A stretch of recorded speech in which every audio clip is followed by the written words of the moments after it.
আসসালামু আলাইকুম, hello everyone. ঠান্ডায় তো একেবারেই কাবু। কম্বলের নিচ থেকে বের হতেই ইচ্ছে করছে না। কিন্তু যেহেতু অর্ডার নিয়েছি, অর্ডার তো ফুলফিল করতেই হবে এবং ডেলিভারিও দিতে হবে। তো আজকে আপনাদের সাথে শেয়ার করব একটা wafer paper cake decoration tutorial.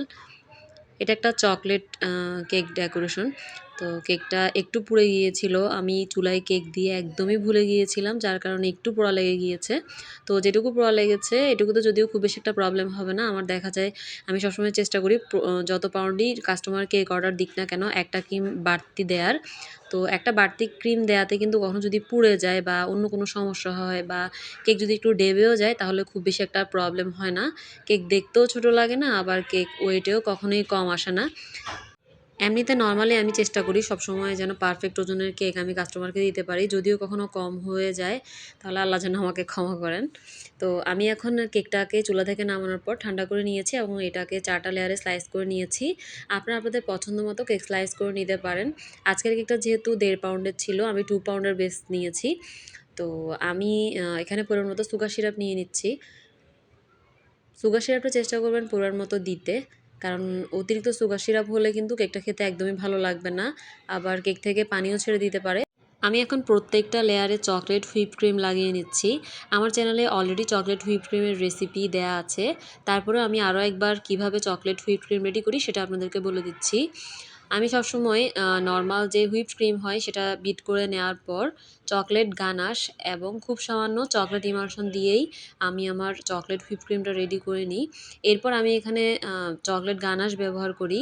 যে পরিমাণে আমি এখানে চকলেট নিব সেই পরিমাণেই আমি এখানে হুইপ ক্রিম নিব। যদি আমি 50 গ্রাম চকলেট নিই তাহলে আমি 50 গ্রাম এখানে হুইপ ক্রিম দিব।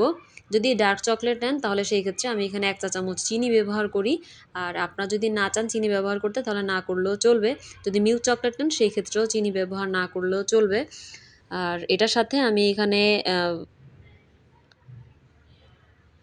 1 টেবিল চামচ বা 1 চা চামচের মতো আমি এখানে বাটার ব্যবহার করি। এটা আসলে চকলেটের রেশিওর অনুপাতে এখানে বাটারটা আমি ব্যবহার করে থাকি। তো এভাবে আমি আমার চকলেট গানাশটা রেডি করে নেই। তো chocolate whip cream, chocolate ganache এবং পরিমাণ মতো চকলেট চিপস আমি কেকের প্রত্যেকটা লেয়ারে দিয়ে দিব। এটা কিন্তু আমাদের রেগুলার একটা কেক, মানে রেগুলার যেই চকলেট কেক হয় সেই কেক।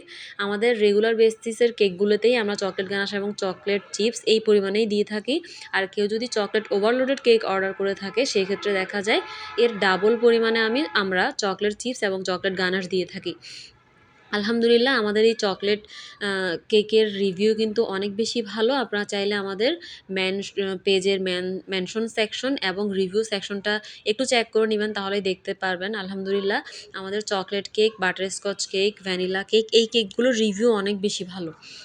এছাড়াও কিন্তু আমরা আরও বিভিন্ন ক্যাটাগরিতে বিভিন্ন ফ্লেভারের কেক সেল করে থাকি। আপনারা আমাদের ইনবক্সে নক দিলেই কিন্তু ডিটেলসের ব্যাপারে সব কিছু জেনে যাবেন। তো এই যে দেখেন আমার কিন্তু পুরো কেকটাকে কাভার করে নেওয়া শেষ। আমি কেকটাকে ক্রাম কোটিং করে এটাকে কিছুক্ষণ সেট হতে দিয়েছিলাম। এটা যখন সেট হয়ে গিয়েছে এখন আমি এখানে নর্মাল যে হুইপড ক্রিম রয়েছে হুইপড ক্রিমের সাথে খুব সামান্য পরিমাণে লেমন ইয়েলো কালারটা মিশিয়ে নিয়েছি, প্রায় 1 ফোঁটার মতো হবে, যাতে করে এই ক্রিমটা একটা বাটারি টাইপের একটা কালার দেখা যাবে এবং এটা দেখতে অনেক বেশি ভালো লাগবে।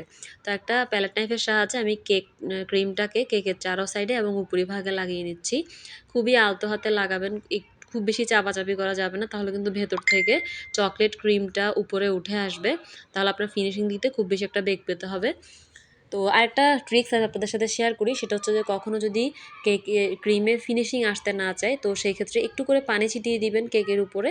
এরপরই স্প্যাচুলা বা আপনি প্যালেট নাইফ বা একটা স্ক্র্যাপার দিয়ে এইভাবে টার্ন টেবিলটাকে ঘুরিয়ে কেকের চারো সাইডে এভাবে ফিনিশিং দিয়ে নেবেন।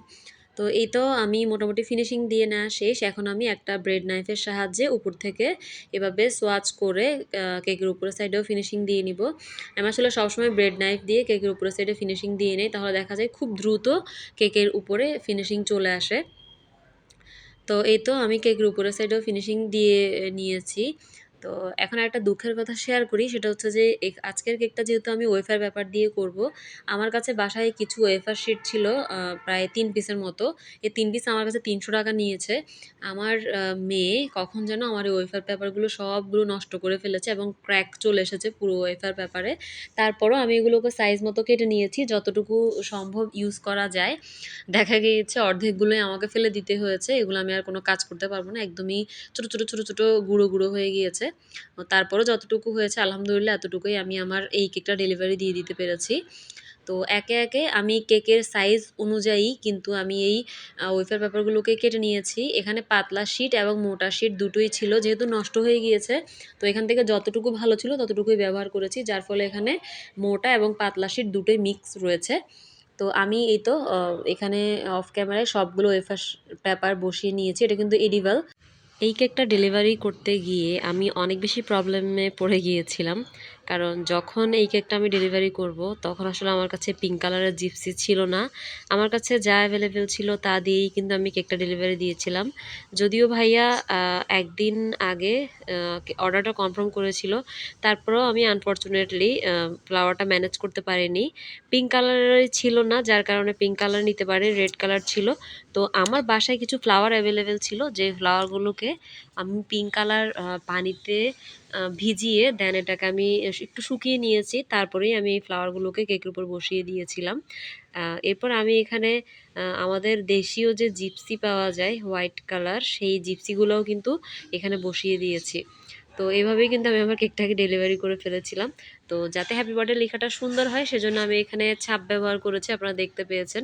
প্লাস্টিকের কিছু হ্যাপি বার্থডে, হ্যাপি অ্যানিভার্সারির কিছু ছাপ পাওয়া যায়, সেই ছাপটা দিয়েই আমি হ্যাপি বার্থডে ছাপটা দিয়ে নিয়েছি এবং এখানে হুইপ ক্রিমের সাহায্যে আমি কেকের উপরে লিখে নিচ্ছি।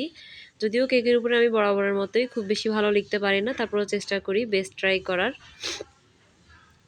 তো এই হচ্ছে আমার কেকের ফাইনাল লুক। আশা করি আজকের ভিডিওটা আপনাদের সবার কাছে অনেক বেশি ভালো লেগেছে। আজ এ পর্যন্তই, দেখা হবে অন্য কোনো দিন অন্য কোনো ভিডিওতে। সে পর্যন্ত ভালো থাকবেন, সুস্থ থাকবেন। আল্লাহ হাফেজ।